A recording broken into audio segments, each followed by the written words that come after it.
Então, pessoal, eu acho que é, a conversa fluiu muito legal no trecho anterior, né? E é muito importante a gente entender e a gente discutir um pouco sobre, né? Não somente a parte técnica da inteligência artificial, acho que é importante conversar, mas eu acho que existe todo um conceito ético envolvido, existe umas crendices que também estão envolvidas, né? Tem aí do início, havia uma ideia de que ainda tem muita gente achando, né? Porque acha que e não existe inteligência artificial, acha que é somente um monte de ifs, né? Por debaixo de uma carinha bonita. Mas é, não sei se eu poderia dizer que não é ou que é, né? Eu acho que tem muita coisa que você vê que realmente é baseado em estruturas de decisão, né? Só que você tem que pensar assim, quando essas pessoas falam assim, e tem vários memes muito legais rolando na internet que eu tinha uma coleção desses, eu acabei perdendo quando eu apaguei algumas coisas que estavam ocupando espaço no celular, mas eu tinha salvo alguns muito legais que falavam que a máscara caía da inteligência artificial ou do machine learning, né? Que a gente vai conversar mais à frente. E aí tinha lá um monte de ifs, né? Falar, não é somente ifs, né? E assim, não vou dizer que não é um monte de if, né? É um monte de if. O problema é como esses ifs foram montados, né? E aí a gente pode puxar um pouquinho a sardinha lá para a disciplina de estrutura de dados. Estrutura de dados, eu acho que o final dela é o início de inteligência artificial, entendeu? Quando a gente chega nos algoritmos mais pesados, mais interessantes, pesados que eu falo assim que eles têm algoritmo, por exemplo, como o do caixeiro viajante. O algoritmo do caixeiro viajante é um algoritmo pesado, ele não é grande, mas ele tem um consumo computacional muito grande, porque ele é um algoritmo de complexidade fatorial, né? Então é grande pra caramba, assim, com poucas cidades. A ideia é você tem um caixeiro, o caixeiro viajante é aquele ser vendedor que passa de cidade em cidade. É o caso salesman, né, do vendedor. E aqui no Brasil foi traduzido como caixeiro viajante. É o vendedor de porta em porta, né? Que ele viaja por várias cidades fazendo as suas vendas. E o objetivo dele, ele tem algumas cidades, ele gostaria de passar por todas as cidades na menor rota possível, na menor distância possível, sem repetir, né? O processo e os passos de uma para outra. E aí esse algoritmo é exponencial. Quando você tem é fatorial. Quando você tem fatorial de um. Fatorial de um é um, mas quando você tem 2 é um vezes 2. Quando você tem 3 já dá 6. Aí você fala, beleza, né? 3 deu 6 é o dobro, mas quando você tem 4 aí você já tem 6 vezes 4 que aí já dá 24. Quando você tem 5 já dá 120. Quando você tem 6 e aí você já pega para 720, né? E aí, quando você tem 8, já começou a ficar com um número extremamente grande de iterações que vão acontecendo. E aí você começa a perceber que com 5, com 6, com 7 já fica muito ruim, cara. Ele cresce muito rápido, né? Então, quando eu falo que são algoritmos pesados, eu não estou falando de nível de programação, de ser difícil de ser programado. Eu estou falando pesado em complexidade algorítmica. Quanto mais, né, complexo ele é, quanto mais iterações, repetições e chamadas a si mesmo ele faz, ele é mega complexo. E isso daí é um problema grande para a gente. E a gente tem algumas coisas que podem facilitar isso daí, né? E são as tais das heurísticas que a gente conversa no futuro aí sobre, né? A gente vai falar mais, mas a heurística ela busca uma solução e ela consegue uma solução boa. Não quer dizer que seja a ideal, a perfeita, a melhor, mas é uma solução cabível, né? É uma solução possível e é uma solução boa. É uma solução aceitável. Pode ser que não seja a melhor, mas dentro das nossas capacidades computacionais isso se torna interessante.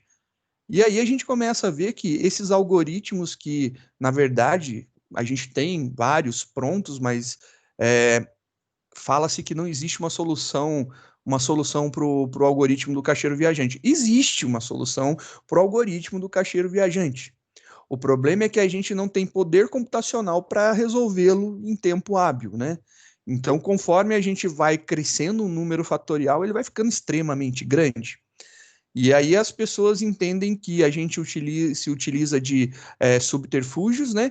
E esses subterfúgios não são tratados, conhecidos, reconhecidos de uma forma muito boa por todo mundo. Assim, como a gente fala, por exemplo, em métodos de ordenação, eu posso pegar e ordenar um array pegando o primeiro elemento e vejo, ele é menor? Não, comparo com todos os outros. Eu acho menor, coloco na primeira posição. Aí eu pego o segundo, comparo com todo mundo, coloco lá. Eu tenho algoritmos que fazem isso. Eles não são os melhores, mas eles fazem isso daí. E aí você poderia fazer isso daí testando com ifs, em vez de fazer laços, né? Eu faço descritivo. Eu pego esse e testo com esse e esse. Então, comparo dois elementos. Esse é maior que esse. Se esse é maior que esse, eu troco os dois de posição. Se não é, eu vou testar esse com o próximo. Eu poderia ir colocando isso descritivamente. Escrever um if gigantesco aninhado. Imagina fazer um if aninhado gigante. Imaginou? É um monte de if, correto? Só que você pode simplificar isso daí. A gente tem estruturas dentro da computação que permitem isso, né? Se a gente vai fazer a repetição analisando todos, a gente coloca um laço e diminui os testes. Então, tem if? Tem. Só que o if ele está dentro de uma estrutura mais complexa, é um algoritmo, né? Foi pensado, é uma estrutura de repetição que faz. E isso daí é uma coisa muito importante para a gente. Quando fala-se que inteligência artificial é a estatística por debaixo ou que é um monte de if, não está errado. Só que ele não é só estatística, ele não é só um monte de if, ele não é só.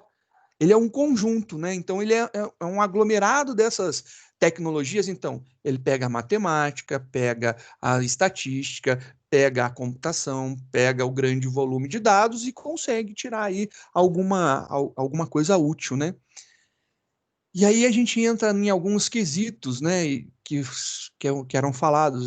Muita gente acredita que a inteligência artificial falhou, né, que ela não vingou, porque tem essa crença dos ifs e da estatística por trás da inteligência em si, né?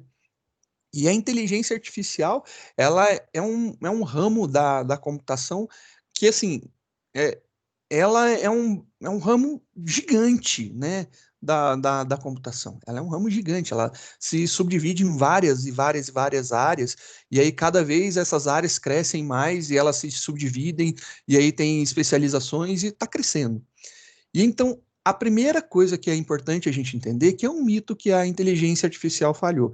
A inteligência artificial, para você ter ideia, ela vem aí dos anos 50, para você ter uma noção, 50, 56, se eu não estou enganado. A data eu não lembro muito bem, mas a ideia é dessa época. Então, quando você tem algo de 1900, né, e 50, 56, que seja, você lembra dessa época? Eu acredito que não, porque ninguém era nascido, né? Eu acho que se abusar, a minha mãe estava nascendo por essa época daí, dá para ver que faz bastante tempo, então, não que ela seja uma velha, ela é uma pessoa experiente, viveu bastante, né? Já não pode viver mais, não tem problema nenhum. Mas é interessante a gente ver que nesse ponto o que tínhamos de poder computacional nessa época? Não tinha poder computacional, né, cara?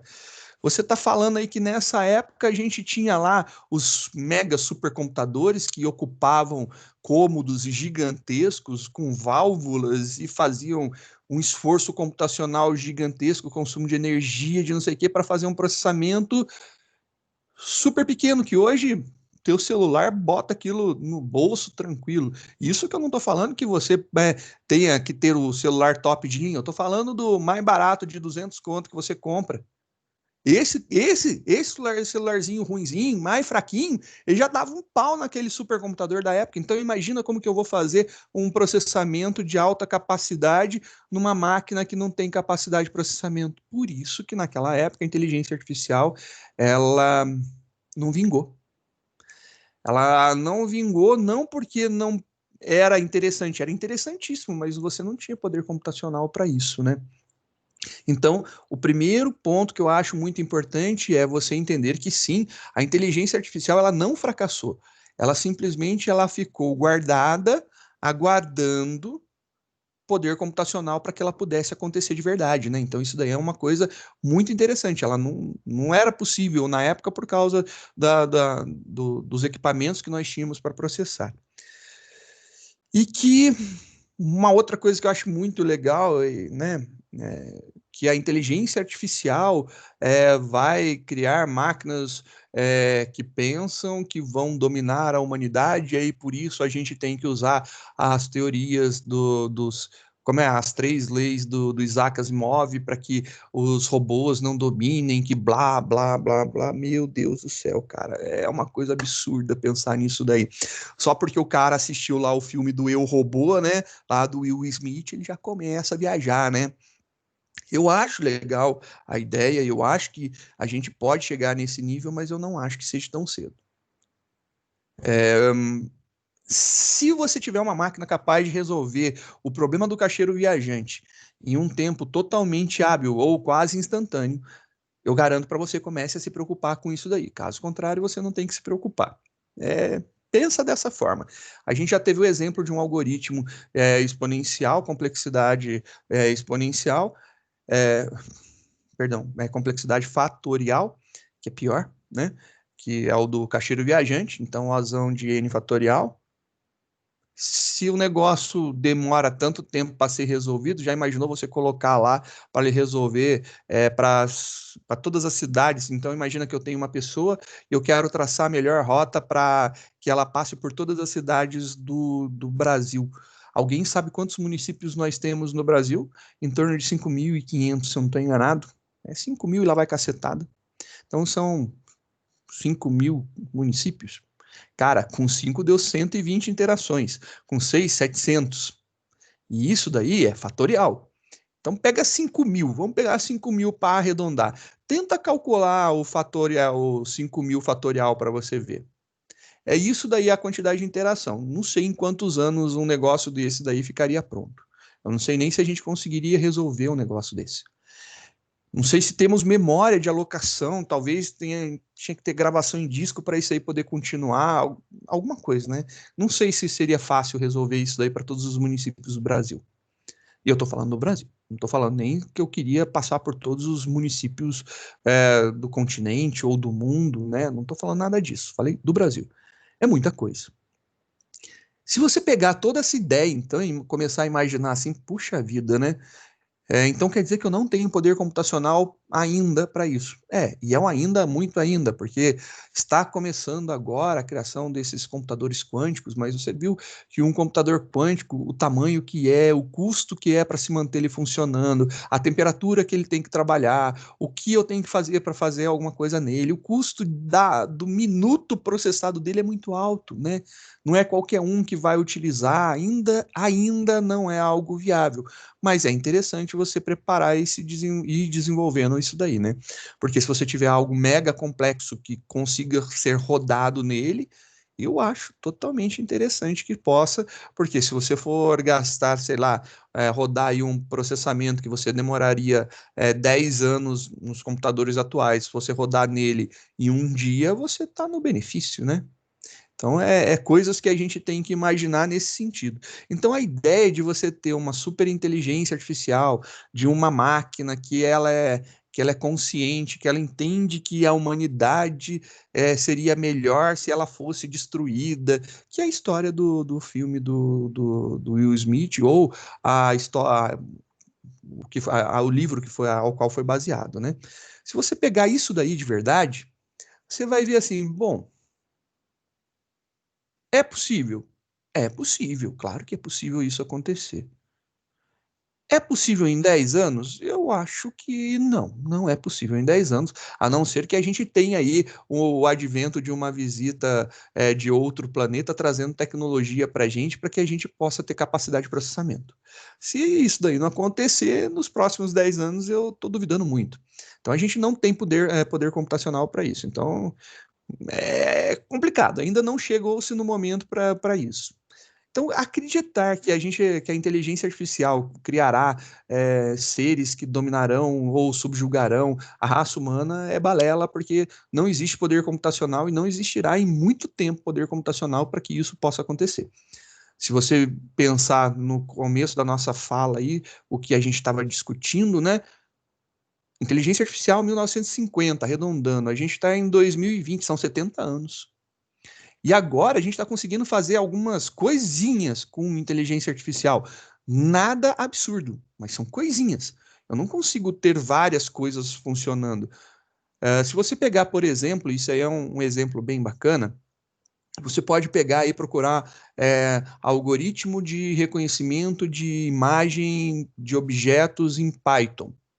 Aí você pega e roda, baixa ele, coloca no teu computador com a tua câmera e manda rodar e você coloca para filmar um movimento da sua casa, para ele identificar as coisas, pessoas, celular, controle, TV, e sai andando com ele. Meu, tua máquina vai fritar, no mínimo. Isso se você tiver uma mega placa de vídeo, muita memória, SSD, ou seja, se você tiver uma máquina gamer Plus Advanced, mesmo assim, é capaz dela sentar. Ela vai abrir o bico, com certeza. Ela não conseguirá reconhecer isso daí, porque ela vai ter que fazer muito processamento em pouco tempo. Cara, ele não consegue reconhecer, só reconhecer e identificar os objetos em um vídeo em tempo real. Uma máquina boa. Imagina quanto mais pensar, fazer todo o resto, é muito processamento que a gente precisaria ter. Acredito que esses 70 anos, que a gente tem aí mais 30 anos, né, quebrando pela metade, arredondando aí para deixar com múltiplos de 10, talvez em 30 anos, espero eu, né, tá velhinho lá e conseguir ver um negócio desse, cara. Se eu tiver consciência de entender que tá acontecendo, eu já vou estar muito satisfeito na minha vida. Eu gostaria muito de ver, mas eu ainda não acredito nisso daí nesse momento. Eu ainda tenho essa dúvida que rola. Por isso, eu discuto muito sobre a capacidade da humanidade ser subjugada por uma inteligência artificial. Em um prazo aí de uns 30, 40, 50 anos, eu duvido que chegue perto disso. A gente deve de ter muitas iterações melhoradas. E nesse momento surge um outro mito que é um mito, mas é uma verdade, né? Ele parou de ser um mito, né? Ele se transformou numa verdade que as pessoas estão falando muito, principalmente nesse momento de pandemia, né? Que a inteligência artificial ela vem para substituir os postos de trabalho, né? Vem, com certeza vem. Ela vem mesmo. Mas você tem que ver que as máquinas a vapor vieram para substituir os postos de trabalho também. Você tem que ver que a automação industrial também veio para substituir os postos de trabalho. Se você pegar aqueles filmes antigos que mostram as entradas de fábrica, você viu uma fábrica com muitas e muitas pessoas entrando, aquele aglomerado de pessoas entrando para trabalhar, para produzir, e de repente você começa a ver uma fábrica agora, se você pega um horário de entrada, você fica olhando, é capaz de você contar na mão, né? É um turno que está entrando para trabalhar. É muito pouca gente mesmo que está. Por quê? Porque os processos são automatizados. E então esses processos automatizados são muito interessantes para a gente entender que se a gente estiver utilizando e aí a gente vai ter que conversar muito sobre a revolução industrial e as revoluções novas que estão acontecendo, né? O famoso Indústria 4.0 ou a quarta revolução industrial, a gente vai ter que falar sobre isso, senão a gente não consegue ir para frente no entendimento, porque a quarta revolução industrial ela é a revolução da inteligência artificial, né, acontecendo sobre os processos, né? E isso daí é muito interessante. A gente tem a automação, depois a gente tem lá o processo evolutivo. Você nota que vai sendo substituir o trabalho braçal físico repetitivo do ser humano por algo que faça isso por ele. Bom, se a gente está pensando que a gente precisa ter uma inteligência artificial, eu garanto para vocês que alguém tem que programar. Pelo menos uma galera de programação vai ter trampo. Aí existe um vídeo, acho que até o Felipe Deschamps, né? Eu acho que é um loirinho, youtuber famoso aí. Ele tem um videozinho falando: descobri uma inteligência artificial que programa. Meu filho, existe ferramentas que programam há muito tempo. Há muito, muito tempo atrás, a long time ago, quando eu ainda estava no ensino médio, existia uma ferramenta que ela gerava sistemas. Você simplesmente falava algumas coisas para ela, ela gerava os sistemas para você. E aí, se você quisesse, você ajustava algumas coisinhas, mas ela fazia o sistema para você. Se naquela época já existia lá nos idos de 2000, né? Vamos arredondar aí de 2000, já existia, desculpa, já existia uma ferramenta que gerava sistemas. Você acha que hoje não vai? E assim, vamos conversar e vamos ser sinceros, né? Você se imagina programador? Você se imagina trabalhando com desenvolvimento de sistema? E aí você se imagina com o desenvolvimento de sistemas comerciais? Você já parou para pensar? Vamos pegar aí, né, imaginar aí um sistema de vendas. Eu acho que o Luiz Mauro pode imaginar legal isso daí. Quantos cadastros você teve que fazer e quantas telas de cadastro o teu sistema teve? Você poderia ter uma inteligência artificial que geraria essas telinhas de cadastro, tudo, né? Ó, gerou para você. Você só precisa trabalhar em cima da parte mais específica, que é montar as regras de negócio, preparar os relatórios, fazer toda a preparação por trás dela, que eu acho que ela precisa ser alimentada de alguma forma. Mas quem que vai fazer isso daí? Alguém que manje muito da análise de sistemas e do desenvolvimento de sistemas. Se não manjar, não vai dar para fazer. E eu acho que é isso daí que está acontecendo. Eu tenho acompanhado muito, né? O meu mestrado é na área de, de área de estatística, machine learning, né? A gente está tentando puxar para o machine learning, mas eu quero predizer as coisas, eu quero ser capaz de criar um modelo preditivo para doenças do aparelho respiratório. Por poluição do ar. Então, eu quero conseguir predizer que, pô, teve uma queimada, então teve tais materiais jogados no ar, na atmosfera, logo em tantos dias você pode se preparar porque vai ter internação com pessoas com problemas respiratórios. Não só problemas respiratórios que a poluição do ar causa, né? Tem problemas cardiovasculares também. Mas, no meu entendimento, se eu conseguir falar, né, sobre os problemas respiratórios, eu estou super feliz. E eu acompanho muitas informações sobre isso. E eu estava dando uma olhada, né, em um sistema, eu acho que tem.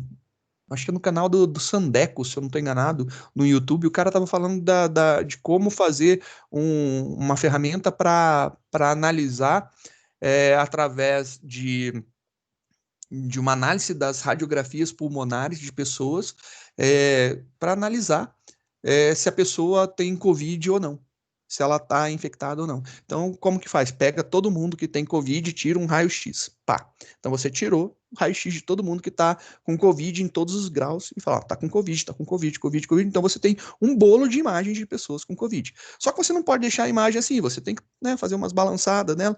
E aí falaram que tem um detalhe que você não pode rotacionar a imagem, porque um pulmão é diferente do outro, então você não pode fazer isso daqui, né? Então você não pode fazer o espelho da imagem.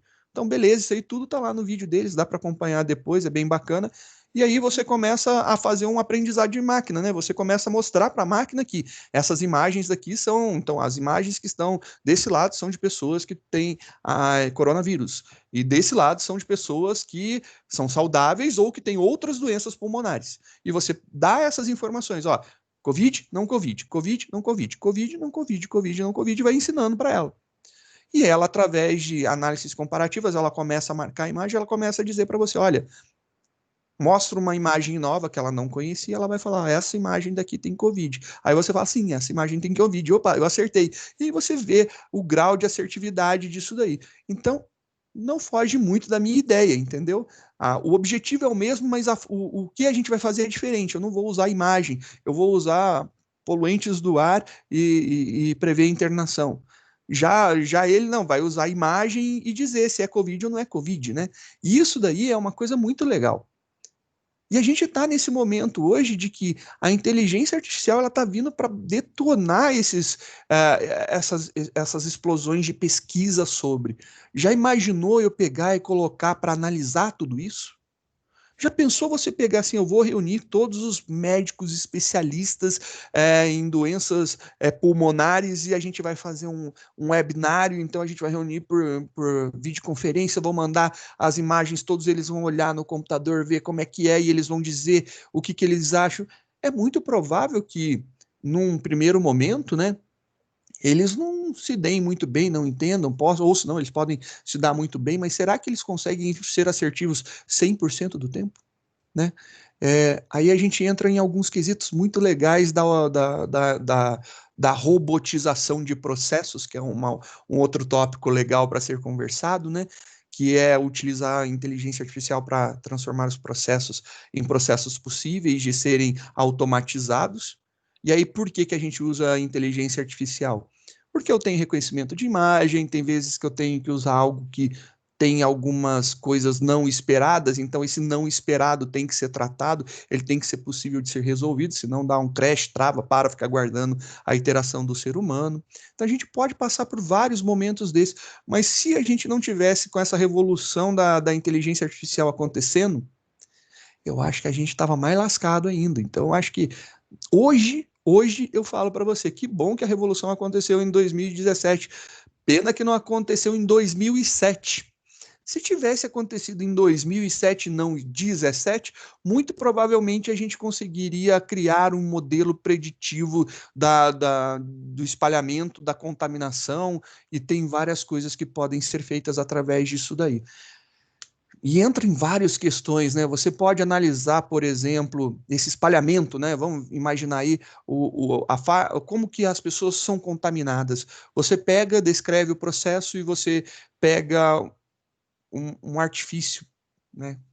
E aí a gente não vai, eu não vou entrar em mérito dos dados que a gente estava comentando na aula passada, não falei ainda da Lei Geral de Proteção dos Dados que tem, mas a gente vai discutir sobre. Imagina que eu possa ter acesso aos dados do seu celular para poder identificar e eu saber quem é você. Na China existe, sempre a China, né, cara? É uma bosta. Na China existe um super app, que é o super app deles que faz tudo, né? Então você pega o celular, instala o super app te dá todos os benefícios, você se identifica. E eles têm lá que quando você fica doente, eles registram lá na aplicação e você tem que mostrar que você está lá com a carteirinha verde, ou seja, você está bem de saúde, você não está tendo nada e você tem que informar para eles. É muito invasivo? Eu acredito sim que é muito invasivo, extremamente invasivo. Mas vamos tirar essa parte de lei geral de proteção de dados, se é invasivo, se não é. Vamos analisar de uma forma mais fria, sem eleger invasão de privacidade ou não. Vamos colocar isso daí como uma questão de análise pura e simplesmente. Se pudesse e a gente não tivesse fazendo nada de errado e não fosse fazer nada de errado com ninguém, pelo contrário, a gente quer ajudar e isso daí fosse acontecer. Já imaginou se a gente pudesse coletar as informações do seu celular? E eu consigo ter certeza com você se você teve contato com outras pessoas, e eu sei o histórico de saúde das outras pessoas. Então, todo mundo que está andando com o celular tem um registro de um aplicativo que fica me mandando informação, e eu consigo coletar essa informação. E eu consigo saber seu histórico, se você deu entrada, se você fez teste, você responde alguns quiz de tempos em tempos para dizer como que está a sua saúde, mas o celular também, ele pode, por exemplo, filmar o seu rosto, fotografar seu rosto, ou de tempos em tempos, se você usa aqueles smartwatches, ele coletar a temperatura do teu corpo e fazer análises físicas sobre você, né? E aí reportar como que você está fisicamente, se você está tendo problemas de saúde, febres, se ele ouve você tossindo por reconhecimento, né? Se você tem um OK Google, ele acorda, ou olá, Siri, ela acorda também, então ele está reconhecendo. Se eu fiz ele já reconhece, né, várias coisinhas desse tipo, você começar a criar uma malha de obtenção de informação. Você acha que a gente conseguiria, através dos algoritmos de inteligência artificial, a gente conseguiria mapear quem está infectado ou não? Já pensou você andando, teu celular começa a apitar pi, pi, pi, pi, pi, pi, pi, pi. Você está próximo de alguém que deve de estar contaminado, se afaste, né? Ou você está em uma região de alguém que está contaminado, você está andando no centro da cidade, apitou, opa, se afasta, atravessa a rua, pronto, você já está seguro. Já imaginou essa situação? Será que seria tão ruim assim? Sem pensar na invasão de privacidade, que aí estraga tudo, né? Porque aí a gente está invadindo a privacidade de todo mundo, não é legal. Mas seria muito interessante se a gente tivesse esse esquema de proteção. Será que dessa forma a gente talvez precisaria todo mundo ter que ficar saindo de máscara? Não sei, cara. Talvez se aumentasse o raio, né, de proteção para as pessoas, pode ser muito interessante. Poderia até ainda usar máscara, mas você se garantiria, né? É, eu acho muito bacana. Hoje, shoppings, né, alguns shoppings que estão reabrindo, eles colocaram sensores de temperatura. Em um dos grupinhos de programação que eu participo, um cara mandou logo no início da pandemia, galera, tô fazendo um esquema aqui com as câmeras do trampo. Nessa linguagem. Estou fazendo um esquema aqui com as câmeras do trampo. Beleza, disse muita coisa, né? Vou mostrar para vocês e mandou um vídeo. Ele tinha a filmagem das câmeras e ele queria reconhecer as pessoas. Ele conseguiu reconhecer as pessoas. E isso daí foi legal. Por quê? Porque logo depois de um tempo, isso daí passou, acho que uns 2 meses, o mesmo shopping que esse cara mostrou apareceu numa reportagem que o shopping ele tinha um controle de pessoas que estavam dentro. Como que eles controlavam as pessoas que entravam e saíam do shopping? Através das câmeras. Então eles estavam filmando, tinha a imagem sendo capturada, eles contavam, ó, fulano de tal passou daqui para aqui. Beleza. Sabe o que é isso? Reconhecimento de imagem. Sabe o que é necessário para reconhecimento de imagem? Inteligência artificial. Então a gente está reconhecendo pessoas, seres humanos entrando, e eu consigo dizer nesse exato momento quantas pessoas estão dentro do shopping. Se chega no limite da lotação, fecha o shopping, aguarda alguém sair, o senhor pode entrar e adentra ao shopping. E é isso daí. Então essas técnicas são bem interessantes, é uma coisa que eu acho que poderia ser aplicado. Outra muito legal, câmera com sensor térmico, né? Então você tem uma câmera com sensor térmico, ele está aqui monitorando, filmando a entrada do shopping, ele fica monitorando as pessoas. Ele chega a ver que eu estou numa temperatura alta, eu estou febril, ele vai para esse cara não pode, aí eu sou conduzido, por gentileza, vamos medir, poderia ser que eu vim correndo, né? Mas correndo não dá febre, né? Mas eu poderia estar emanando muito calor, sair num calorzão gigantesco. Mas eu poderia ser averiguado. Não, a gente vai medir a temperatura do senhor, né? Vamos fazer um teste rápido aqui. Então, tudo isso são ferramentas interessantes que eu acho que se a gente não tivesse tido essas revoluções de inteligência artificial em 2017, eu acho que a gente estaria numa situação muito pior. É uma opinião minha, muito particular, mas eu me justifico bem, então eu acho que não estou tão errado assim. E eu tenho visto que essas coisas estão cada vez mais interessantes. Se você não precisa ser um mega Power Plus Advanced de programador, hoje nós temos muitos frameworks que ajudam no desenvolvimento. A gente tem uma linguagem de programação que, putz, grila, ela é uma mãe. Python ajuda muito, aí você fala assim, nossa, Python, né? Python, todo mundo, né, dá uma torcidinha no nariz contra Python quando a gente fala, porque é a linguagenzinha da moda, não é uma linguagem que ela tem muita biblioteca e ela tem várias bibliotecas matemáticas que facilitam, e bibliotecas para lidar com arrays, né? E isso daí facilita muito, a gente lida com grandes volumes, a gente pode trocar, ordenar, mudar e fazer, e é muito legal que facilita muito. Isso daí é inteligência artificial. Quando a gente começa a pegar esses problemas e rodar alguns algoritmos prontos, a gente já consegue fazer. Então, acredito eu que a inteligência artificial vai substituir empregos? Vai, com certeza. Vai extinguir empregos? Vai. É certeza, mano. É certeza isso acontecer. Porém, todavia, entretanto, eu acho que vai abrir margem para muitas outras coisas, né? O problema é que você vai ter que estudar. Você vai ter que se aprimorar. E aí eu acho que também existem outras técnicas muito legais, porque você pode, por exemplo, ter algoritmos que vão prestar atenção na face do aluno, e o aluno tem que manter a câmera aberta para verificar se ele está prestando atenção e se ele está conseguindo entender de acordo com as expressões faciais do que ele está ouvindo, do que ele está aprendendo.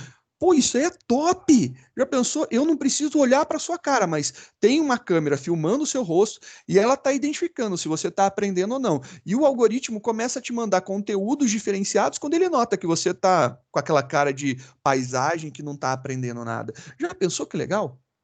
São coisas totalmente possíveis e não é algo absurdo e impossível de fazer. Em algum momento eu disse que a gente teria um robô humanoide. Você notou que eu não falei nada disso. Eu estou falando de análise de imagem, de expressões. A gente pode ter aí nos casos das eleições passadas, né? Eleições que tiveram análise de sentimentos, cara. Puxa, que legal! Fazer análise de sentimento é um negócio muito bacana, porque entra na parte de processamento natural processamento natural de linguagem natural, né? A linguagem falada, escrita, por exemplo, tweets de emoji. Tem um cara muito malucão, puta cara, gente boa pra caramba, muito foda da IBM, que é o Gama.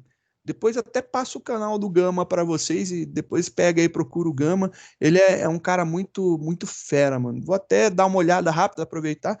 Eu acho que eu devo ter fácil aqui o link do canal dele, eu devo de ter salvo isso daí.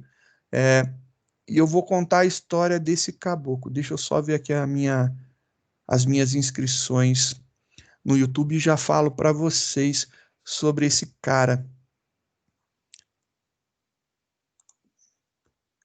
Não é nesse. Deixa eu mudar de conta aqui e já vou falar.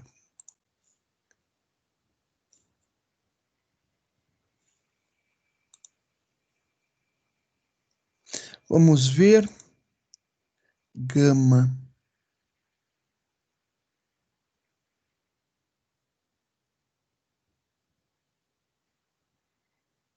Eu não lembro o primeiro nome dele, mas é muito legal. O cara é muito top. Na IBM Brasil, instrutor não sei das quantas.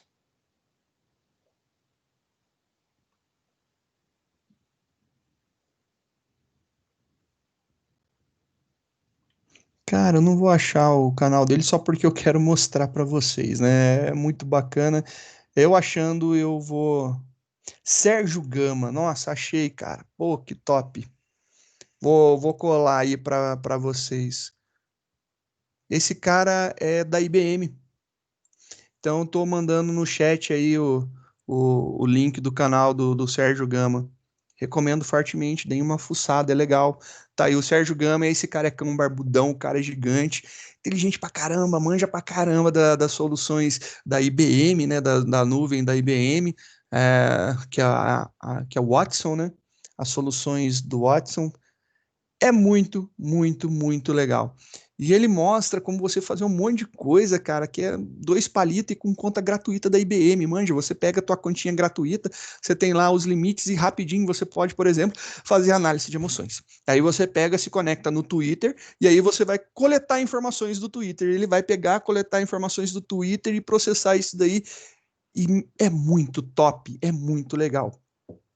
Durante as eleições passadas, como eu estava falando, teve um pessoal que pegou os tweets, né, sobre o Bolsonaro e o Haddad, que foram os dois candidatos de segundo turno aqui no Brasil, né? E aí pegaram os tweets, e aí o tweet ele mostra quem é a pessoa que tweetou e a região da pessoa, né? Então eu consigo saber da onde que veio aquela informação.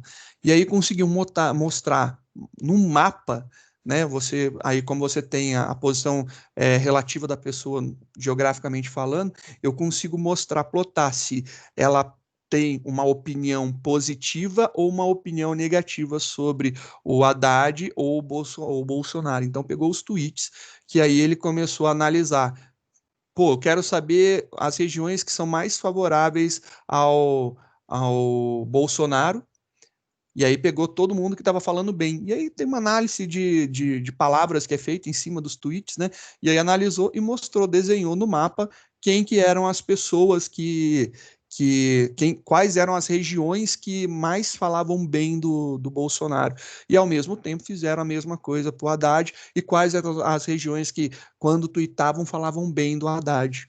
E aí colocou no mapa, aí cruzou esses dois mapas e montou um mapa dizendo aonde essas pessoas, aonde no Brasil, qual parte do Brasil tinha mais para o Bolsonaro e qual parte tinha mais para o Haddad. É uma análise bem interessante. E aí depois você pega e vê lá aonde o Haddad ganhou e aonde o Bolsonaro ganhou. E aí você fala: caraca, bicho, matou a pau, bateu em cima, muito fera. O negócio funciona muito bem. E aí você simplesmente está utilizando inteligência artificial para analisar texto. E eu lembro para vocês, as eleições estão chegando, a gente pode pensar em fazer alguma coisa nisso daí, né?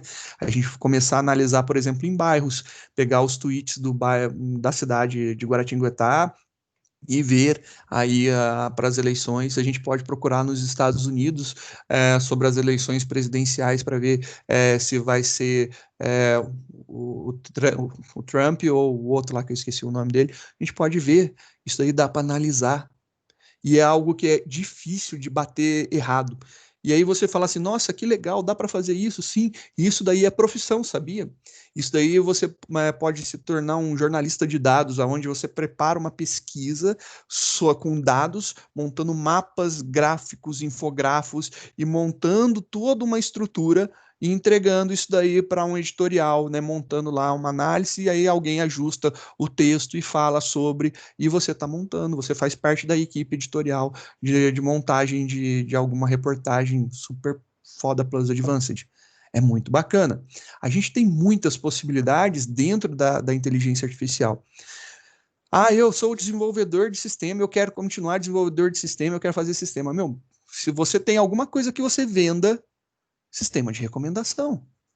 Se você tem, você pode imaginar, por exemplo, fazer uma análise muito interessante, e aí quem é de UI e UX vai pirar, né? Eu começar a perceber o perfil da movimentação do mouse dentro da tela e eu analisar o resultado disso daí. Por exemplo, uma pessoa ela veio direto no meu link ou ela veio através de alguma outra coisa, e aí é o famoso mapa de calor. Exatamente, o Guilherme falou isso. Você fazer, mas só que você pegar e fazer um mapa de calor e você analisar isso daí é trampo. Imagina você estar trabalhando para um dos maiores portais de venda online, que eu acho que é um sonho de consumo para qualquer uma das pessoas que estão aqui, trabalhar lá no Magalibes, né?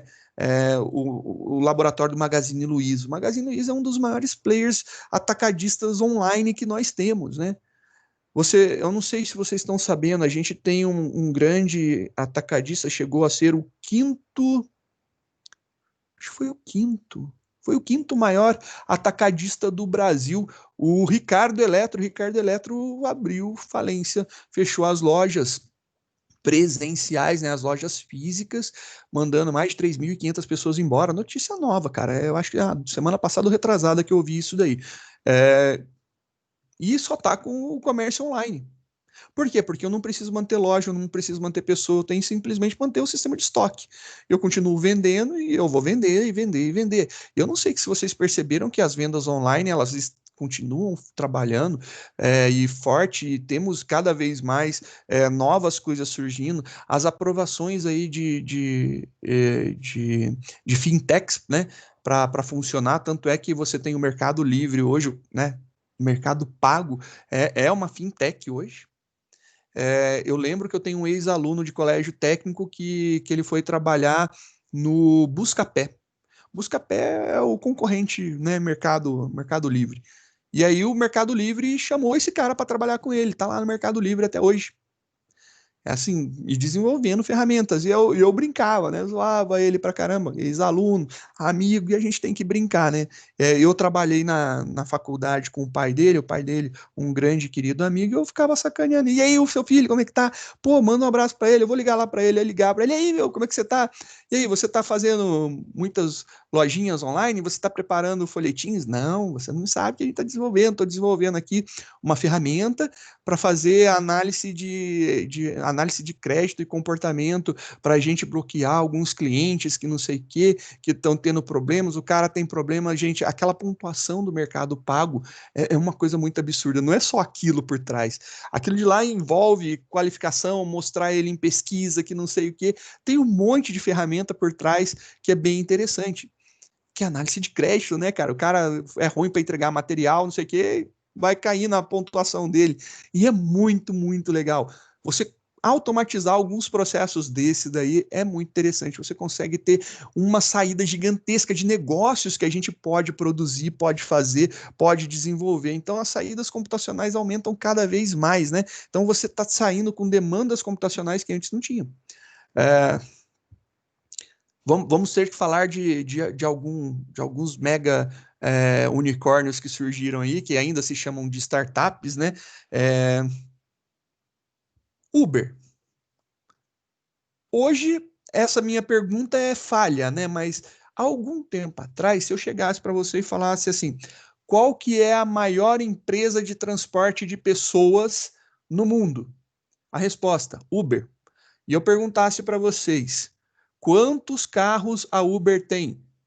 A resposta era nenhum. Hoje ela tem automóveis, ela tem a ideia de fazer os carros autônomos dela para você não precisar nem pagar o cara para levar as pessoas de um lado para o outro. Muito legal a ideia delas. Você vai acabar com os motoristas, né?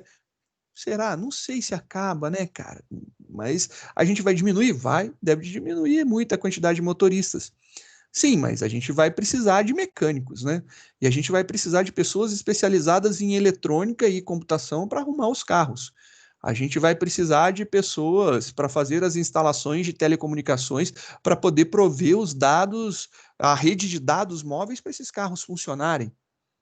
Então a gente tem, sim, a inteligência artificial vai detonar um monte de emprego, vai, mas vai abrir um negócio absurdo, um leque absurdo de novas oportunidades. E o problema é que você tem que estar preparado para essas novas oportunidades. Se você estiver preparado para essas novas oportunidades e aberto, com uma mente aberta a criar novas soluções e trabalhar em cima disso e se especializar para tal, você vai ser o cara.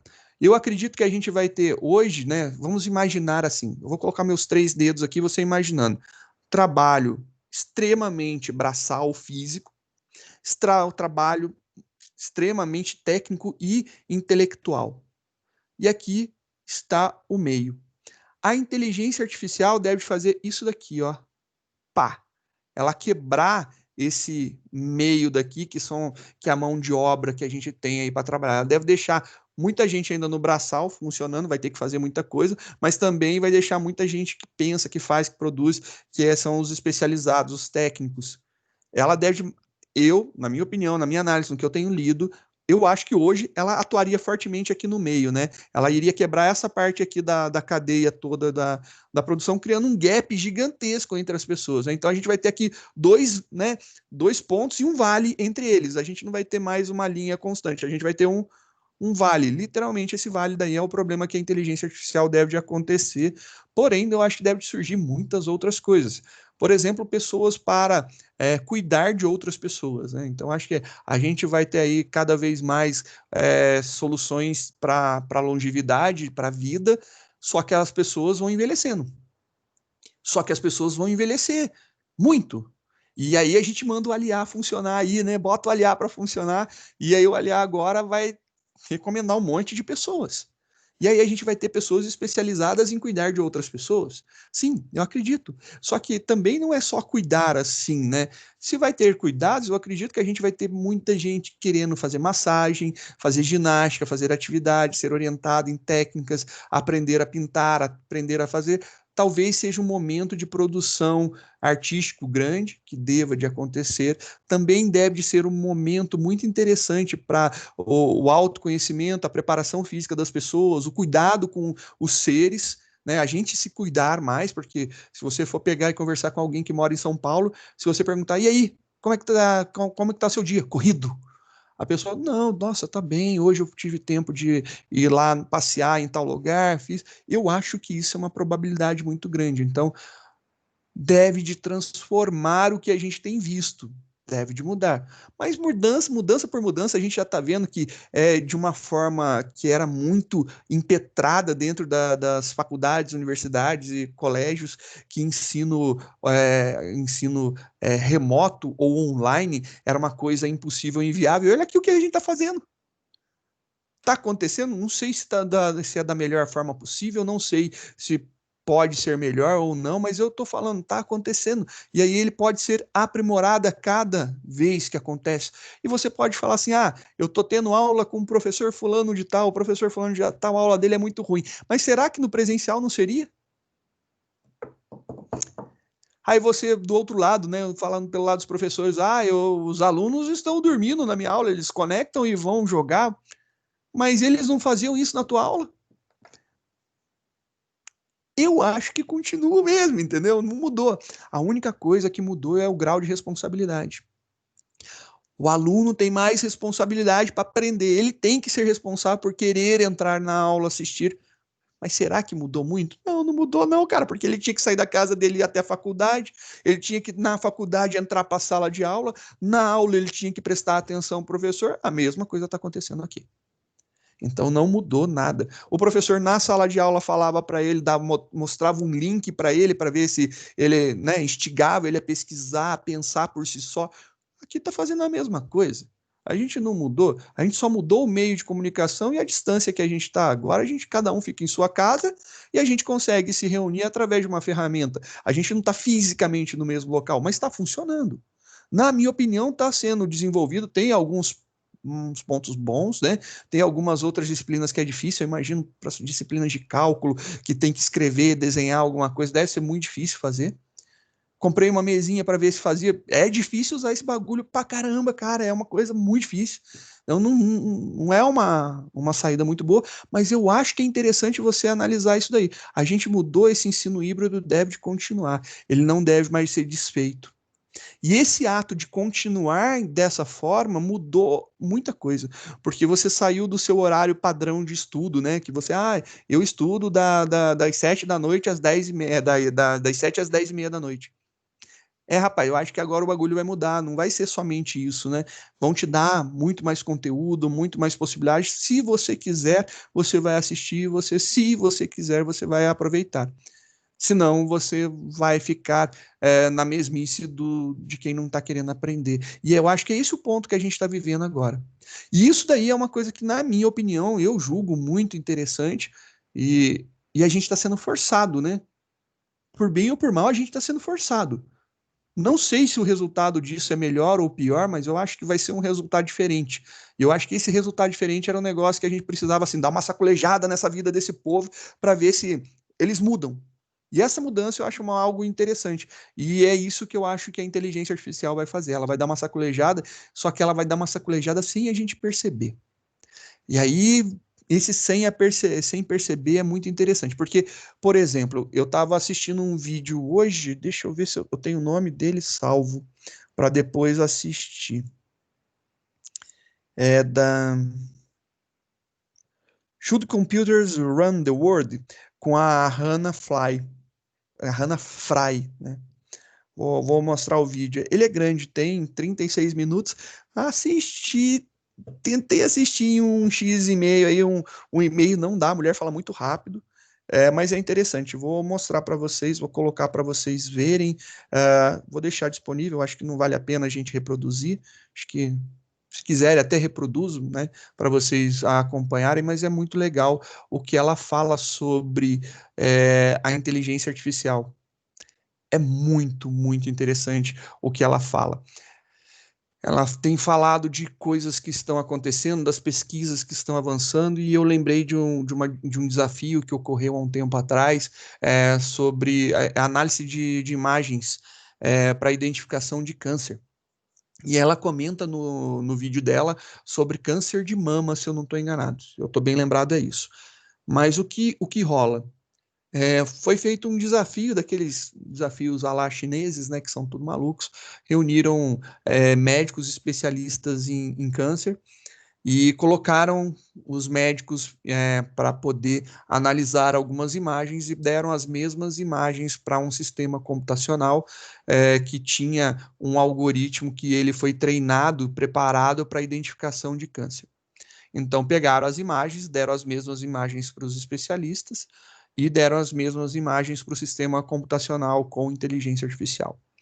E aí, por uma grande surpresa, adivinha quem ganhou? Quem ganhou? Quem conseguiu identificar mais imagens assertivamente com câncer, que era esse o objetivo do desafio, né? Dizer quem realmente estava, qual imagem daquela identificava uma pessoa com doença com o câncer, né?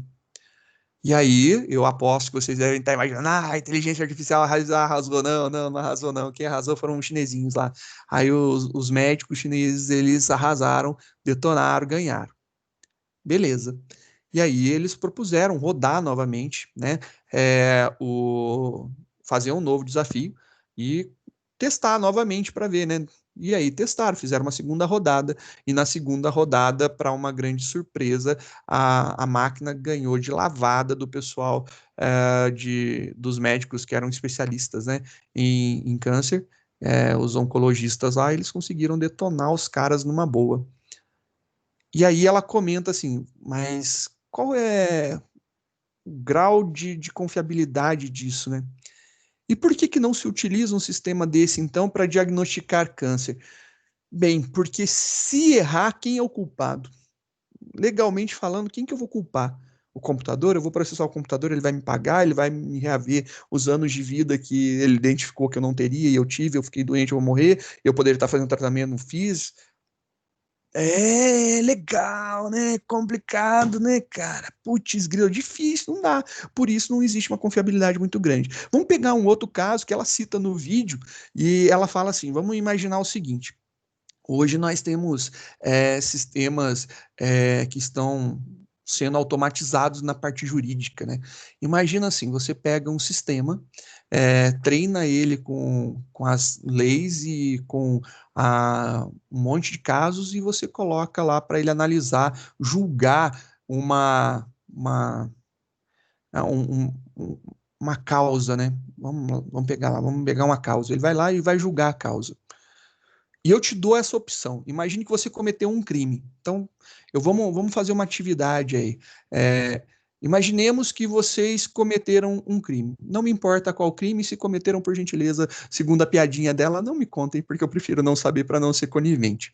Mas imagina que você cometeu um crime. Você tem a possibilidade de optar por escolher ser julgado por uma pessoa, por um ser humano, ou você pode ser julgado por uma inteligência artificial, por um robô, por uma máquina inteligente.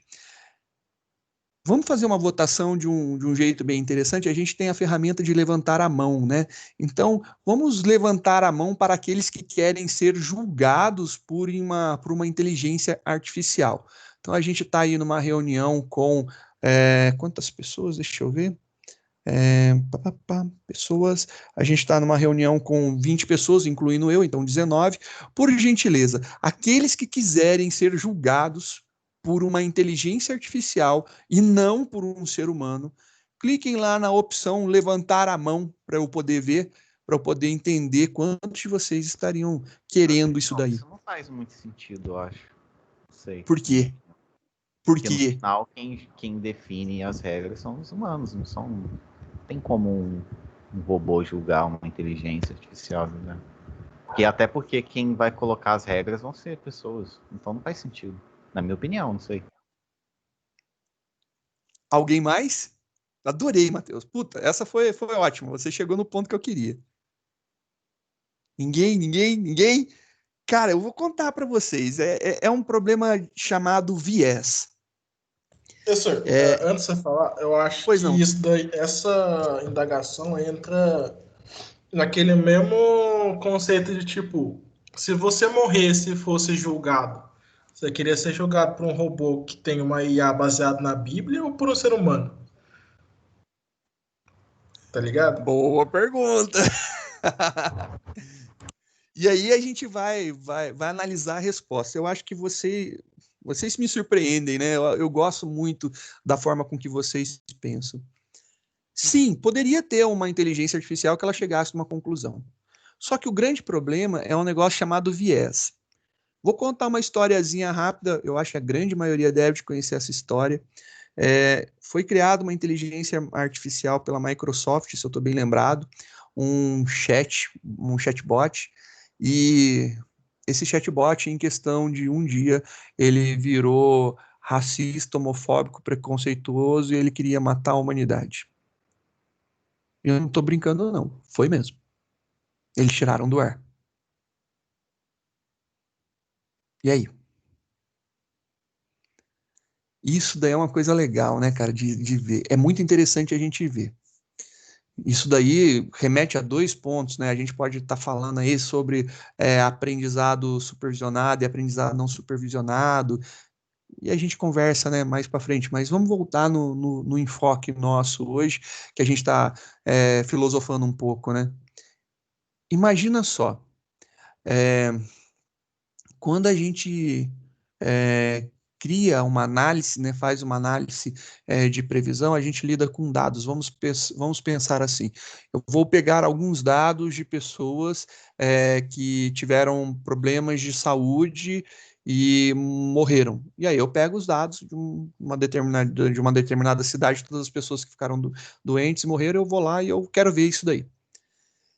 E aí, por um acaso, você pega esses dados, só que aí você tem que dividir os seus dados em dados de treinamento e em dados de teste. Os dados de treinamento são utilizados para treinar a inteligência no machine learning, no aprendizado de máquina, e os dados de teste para validar isso daí, e depois a gente vai jogar isso daí na prática para ver se isso aí realmente está certo. Se você pegar, por exemplo, os seus dados e dividir 50 a 50, e vamos supor que por um acaso você pegou uma ordem do teu banco sem querer, você pegou e não percebeu que ele estava ordenado por idade, então da menor para a maior idade. Você acha que você vai ter uma assertividade grande? Não, porque você vai pegar tudo e analisar vai treinar os dados com pessoas jovens. E aí você vai testar com pessoas idosas, vai dar ruim. O teu modelo, ele vai funcionar? Ele deve funcionar, mas não 100%, né? E assim, não existe modelo 100%. Eu já vi modelos que pessoas ficaram extremamente felizes com 46%. Eu falo, caraca, eu achava que 80 e poucos por cento estava ruim, entendeu? Mas o modelo que está acertando, 46% das pessoas ficaram extremamente felizes em alguns trabalhos aí acadêmicos que eu li, que eu estudei. E é muito interessante você pensar da seguinte forma. Pensa agora comigo esse detalhe, ó só. Se eu fizer isso, eu criei um viés.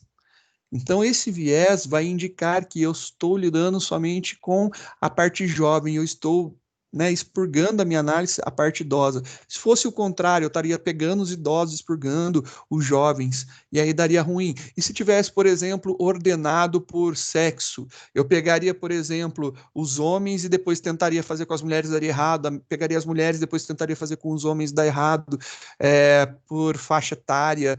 Eu tenho que tomar muito cuidado com isso daí. Eu não posso simplesmente pegar esses dados de uma forma ordenada, eu tenho que pegar eles de forma aleatória, mas mesmo dentro da aleatoriedade, eu posso ter viés. E aí, quando a gente fala do chatbot que foi criado, eu acho que era o chatbot mesmo da Microsoft, que foi criado, que criou-se um monstro, né? Um monstro. É que ele começou a ser ensinado, né? E aí ele foi ensinado de uma forma errada. Começaram a brincar com ele e ele não entende humor. Ele entende que aquele negócio é a informação que ele deve de aproveitar para ele. Ele foi pegar isso aí, o que que deu? Deu ruim. Ele aprendeu de forma muito errada que ele tinha que ser de tal forma e isso daí deu um problema gigantesco. Colocaram 2 chatbots para conversar, né? E aí, depois de um tempo, acho que até o Tuluan conversou isso aí comigo, se você tá lembrado, Tu. Eles desenvolveram uma própria linguagem, né? Eles perceberam que eles estavam gastando tempo usando algumas partes da frase, e eles começaram a cortar isso daí, e de repente eles estavam falando numa linguagem própria. Eles estavam se comunicando em uma linguagem que eles acabaram desenvolvendo naturalmente. É bem interessante um negócio desse. Sim, inclusive, eu não sei se vocês chegaram a ver, mas esse tempo atrás o bot de alguma empresa, que eu não lembro qual, se eu não me engano, é uma companhia aérea, no Twitter começou a xingar os caras. Tipo, seu merda, você já reservou sua passagem aérea, não sei o quê. Mano, foi muito Na engraçado os memes que verdade, rolou, velho. não era Mas dele isso estar daí xingando. a resposta automática pegava o nome do usuário. Tipo, seu nome é João. João, pra você fazer tal coisa, faça isso e isso. Aí o pessoal, pra zoar, começaram a colocar nick de palavrão, tá ligado?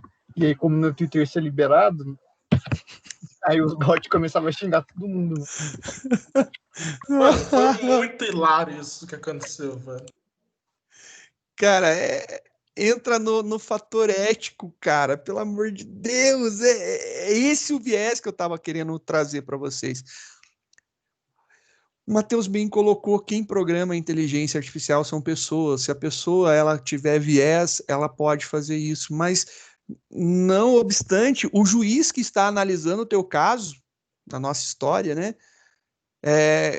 foi visto e foi analisado que, por exemplo, se você pegar o juiz no dia de manhã, ele te dá uma sentença, no dia à tarde ele te dá outra sentença, então, dependendo se ele está cansado, se ele está com fome, se ele brigou com a mulher, se, sei lá, se o time dele ganhou, se o time dele perdeu, se o dia está nublado, se o dia...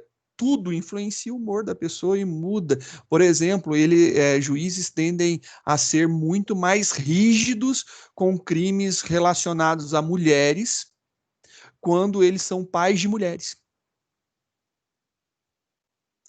É uma coisa interessantíssima, cara, de você ver, porque o ser humano tem viés.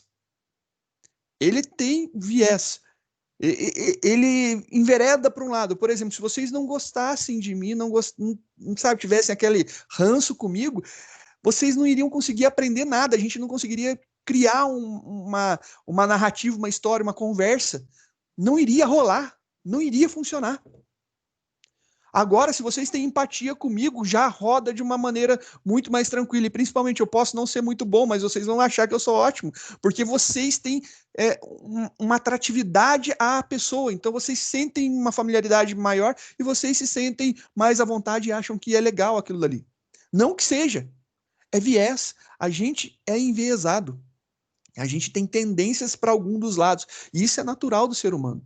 É isso daí que eu falo que é muito complicado. A gente tem que tomar um cuidado gigantesco quando vamos treinar as nossas inteligências artificiais para que elas não tomem cuidado ou partido para um dos lados.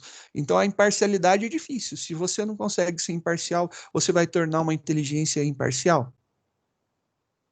Pesado, né? Isso daí que eu acho que é um detalhe muito importante e muito interessante. A gente tem viés dos dados. E aí a gente falou de forma muito abstrata, eu não sei se vocês perceberam, e eu gostaria de elucidar, porque foi realmente abstrato, mas a gente falou sobre várias tecnologias hoje. A gente comentou sobre revolução industrial, que é um dos temas, a gente falou sobre chatbots, a gente falou sobre aprendizado de máquina, a gente falou sobre processamento natural de linguagem, reconhecimento de imagem, e mais outros e outros e outros temas. E são todos os temas, não todos, né? Tem mais alguns aí por trás. A gente falou até de clusterização, porra, eu acho muito legal. E são vários temas que a gente vai discutindo no decorrer das nossas aulas.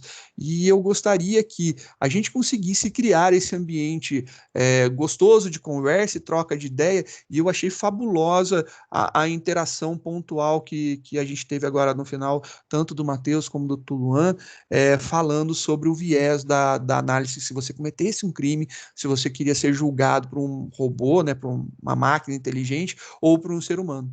E isso daí foi muito pontual, porque o ser humano também vai ter essas tendências emocionais, né? Mas a máquina também ela pode ter viés. Então é muito complicado. E a gente conversa um pouquinho mais na próxima aula, a gente vai falando, e eu gostaria de desmistificar muito sobre esses temas de inteligência artificial que surgem. Eu gostaria de conversar um pouco na próxima aula sobre inteligência artificial em jogos. Eu acho que é um tema que vai criar polêmica, vai dar treta entre a gente pra caramba aí. Eu sei que muita gente vai querer participar e conversar, mas eu acho que a gente tem que conversar um pouco sobre entender o que é. Aí a gente pode até, eu gostaria até de convidá-los a falar sobre os seus jogos e explicar o que você acha que no seu jogo favorito, ou nos seus jogos favoritos, ou em algum jogo que você gosta, que você tenha visto, o que é inteligência artificial ali para você, para a gente poder debater e conversar sobre. Beleza? É isso daí, pessoal. Encerro a gravação e aí após eu faço uma chamadinha, beleza? Beleza.